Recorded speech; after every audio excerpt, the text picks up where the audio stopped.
Guys, I wanted to make this video because I think that it needs to be said that this country, this system, this culture, if you can even call it that, is eroding before our very eyes. The general feeling of trust in the system, trust in our politicians, the deep distrust of the corporations, which is why you see so many people, in support of what Luigi Mangione did with Brian Thompson. A system can only operate if the people that are within it trust it and believe in it.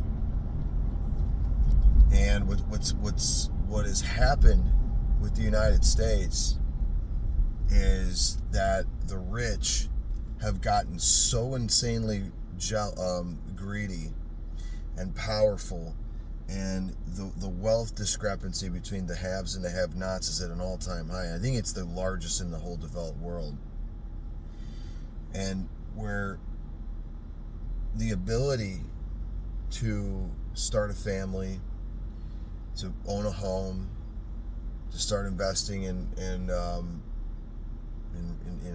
income producing assets, to get a higher education has become actually getting an education which was traditionally thought of as a way for upward mobility to increase one's lot in life, is now being seen as an anchor, as an instrument that most likely will put you in debt and make it harder for you to own a home and harder to get a loan from the bank because you have a huge amount of you have a huge debt levied against you.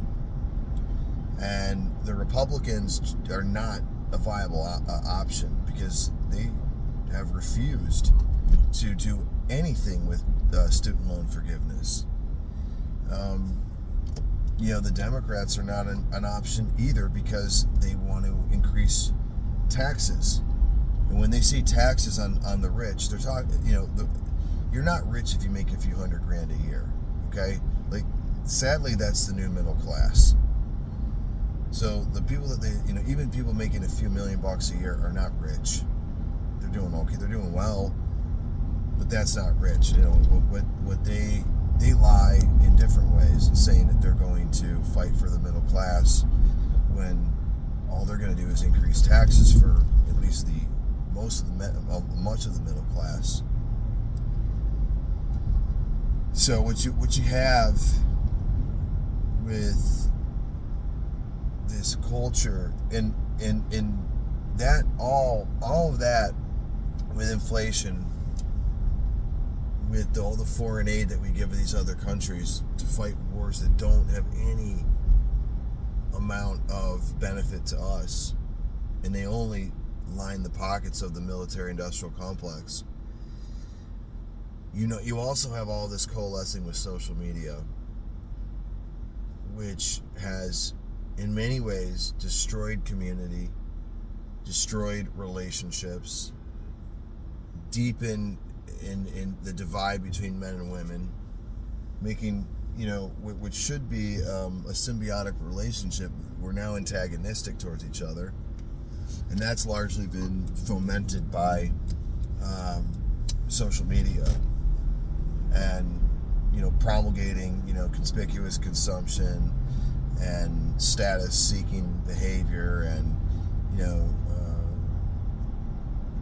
basically teaching men to be emotionless, stoic,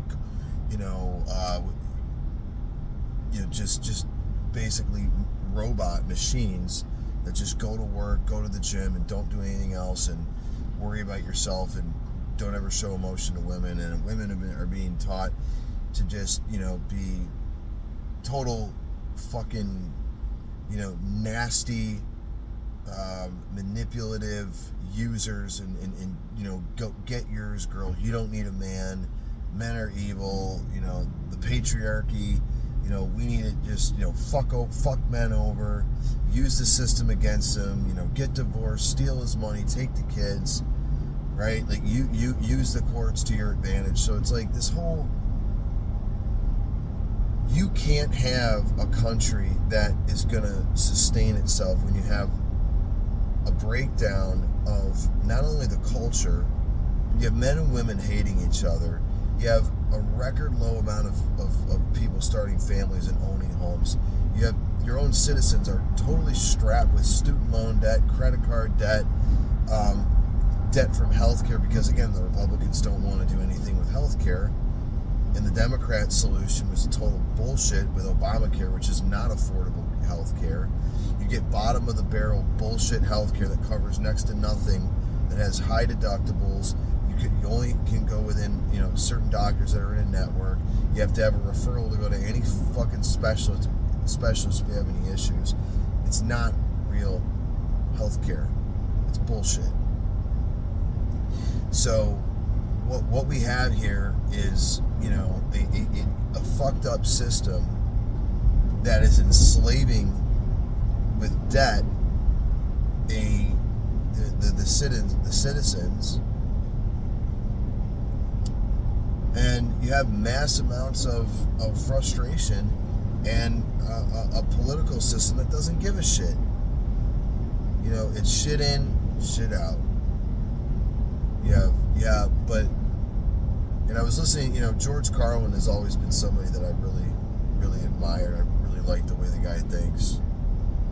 And he said, if you have selfish, dishonest, stupid people, you're going to have selfish, dishonest, stupid leaders. And so maybe something else sucks. Maybe it's the public. And I agree with that. When I hear things about,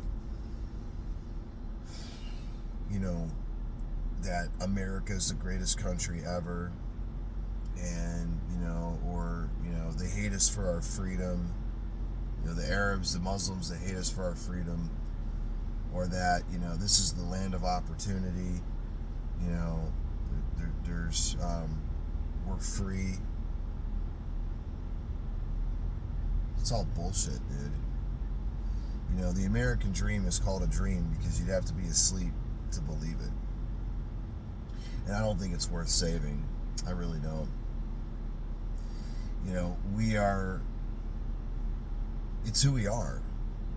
We're a nation of individuals. We're not a nation of communities. We're a nation of individuals. Then we don't trust each other. We don't even regard ourselves as Americans. What are you? I'm Italian. What are you? Irish. What are you? Polish. What are you? Mexican. Whatever the fuck you are.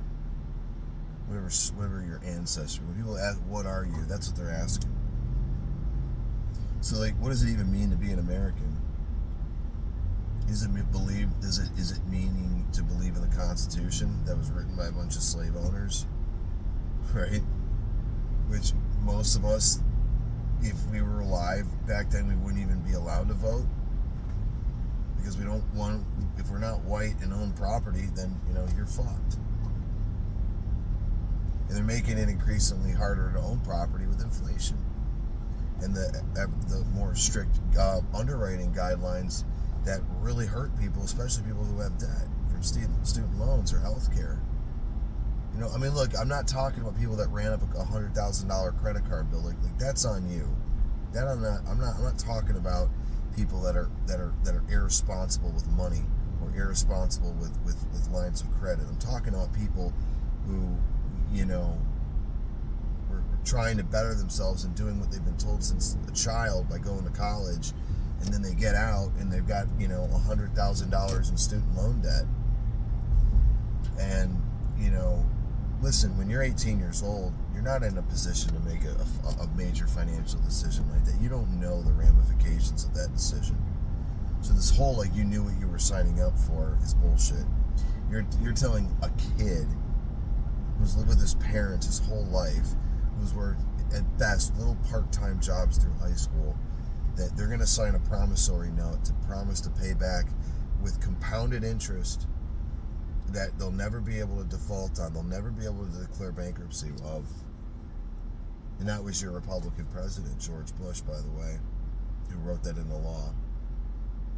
So, like, what I'm just finding is this is not a country that's worth saving. We were flawed from the start. We had our run, you know, and we're on our way out, and we're on our way out because of many of the same reasons that former empires, and that is we've got an insane amount of debt.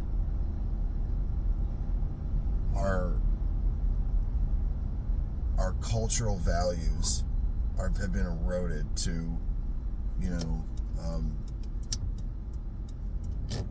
Justin Bieber and Wes Watson and, you know,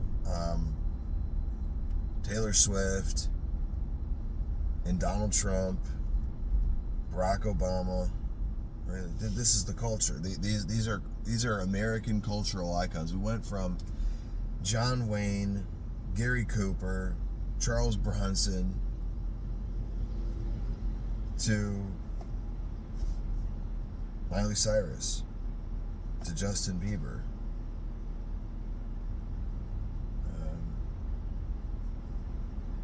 to Donald Trump. That's who we went from. I mean, Barack Obama, whatever. That's where we went. And you know, Trump's obviously, in my opinion, the least of all those people. He's the least problematic, but I mean, this country's over. Donald Trump is not going to save this country. Donald Trump is going to do no better for the average person than Biden did or Obama did. It's all the same bullshit. And in fact, when you look at Elon Musk, I mean, his net worth, he's now the richest person, and he buddied up to, I mean, he gave $250 million or something to the Trump campaign, and all of a sudden Tesla's over $400 a share. It was like in the low twos. I mean, it's more than doubled since, you know, he's buddied up to Trump. Not because their revenues have increased or their profit margins have increased or anything like that, or any of the metrics that one would use to analyze the value of a stock. So what you have here is you're having an oligarchy, and those who buddy up to Trump, all these tech nerds, are gonna profit. Are gonna do very well. Those who buddy up to him are going to be, you know, given prime positions in government. And guys, I'm not a Kamala Harris supporter at all. I think she was fucking worse. So don't think for a second that I'm for Kamala or for Biden, because I'm against all of them. Like, if you know their name, I'm probably against them, because they're all part of this. They're all bought and paid for. They're all a bunch of whores. Trump is a whore. Biden is a whore. Obama's a whore. Kamala's a whore. They're all whores. But you guys are stupid, and you keep on. I'm not talking about my viewers. I'm talking about the American population. The American population is very stupid because they continue to go and vote for these dishonest piece of shit scumbags that don't give a shit about them. They don't give a fuck. They don't give a fuck about you. They don't care about your family. They don't care about what's best for the country. They care about what's best for them and their families. And continuing to get funding by the corporations. This country sold out, and it started, in my opinion, I mean, not to say that, you know, all the coups and all the,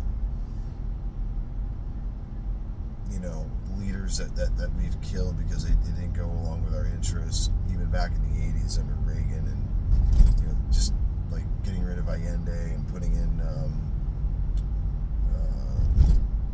Pinochet in Chile is just one example. I know we've done many things like that, but that was okay because that was over there. That didn't affect the Americans. And in fact, that was Chile. Or when we assassinated, I think his name was Morales in Ecuador, right? Or when we,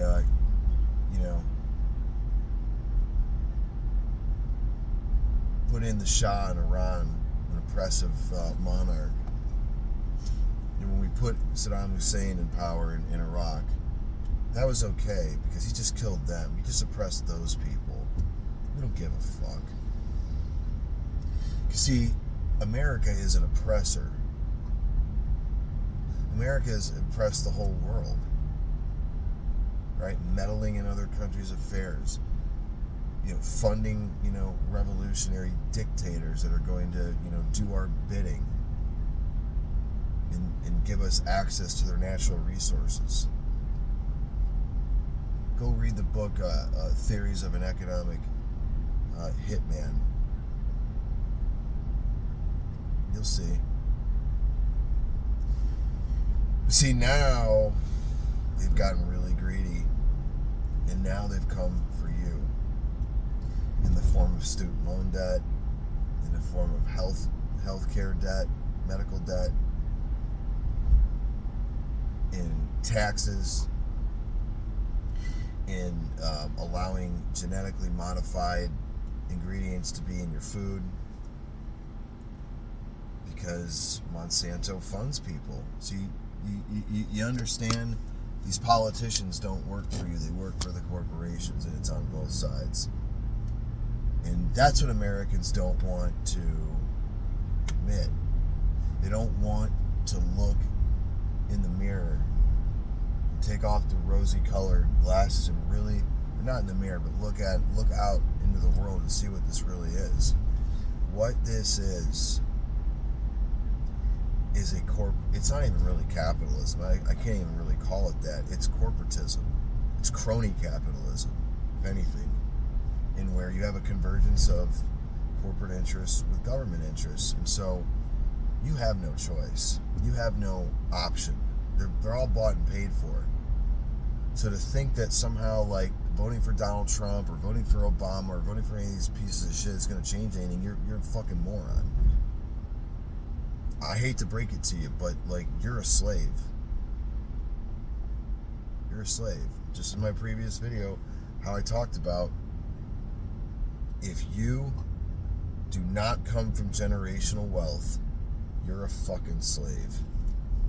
And you're going to be, and if you start a family, because I get it, people want to start families, they want to have kids. I get it. I get the dream. I understand it. But know what you're bringing your kids into. At least be honest with yourself. Don't think that you're going to vote your way to better policies. No. Because if you do, you're just going to keep on burying your head deeper and deeper in the sand. And the desert is a vast and deep place, motherfucker.